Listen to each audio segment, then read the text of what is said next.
February 8th. In 1587, Mary, Queen of Scots, was beheaded after she was accused of plotting to murder her cousin, Queen Elizabeth I. This day in 1958, Bobby Fischer became the youngest international grandmaster in the history of chess. He was still 2 months shy of his 15th birthday. In 1996, the Cleveland Browns football franchise moved to Baltimore, but had to leave its name behind. And on this day in 1943, Japan surrendered Guadalcanal and changed the course of World War II.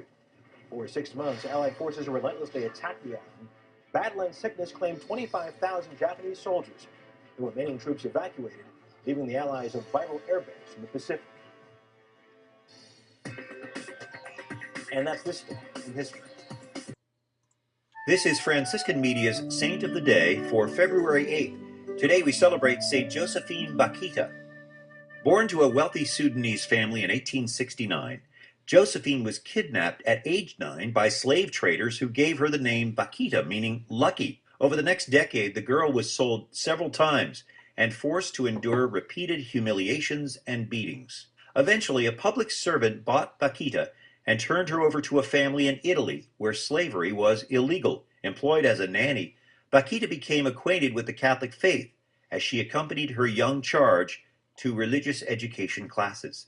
She took the name Josephine at her baptism in 1890. Several years later, she joined the Daughters of Charity, also known as the Canossian Sisters, in Italy. Known for her gentle presence and her willingness to undertake any task, Josephine worked quietly as cook, seamstress, and doorkeeper. Later in life, she became a noted speaker who raised funds to support the missionary efforts of her religious community. Josephine's final years were marked by pain and sickness. After her death in 1947, thousands came to pay their respects to the former slave. At her canonization in 2000, Pope John Paul II called Josephine Bakhita a woman of heroic goodness.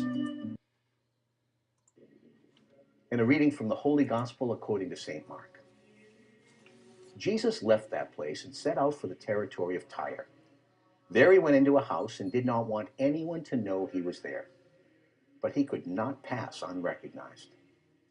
At once, a woman whose little daughter had an unclean spirit heard about him and came and fell at his feet.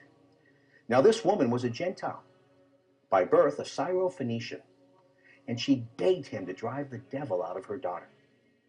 And he said to her, "The children should be fed first, because it is not fair to take the children's food and throw it to little dogs." But she spoke up.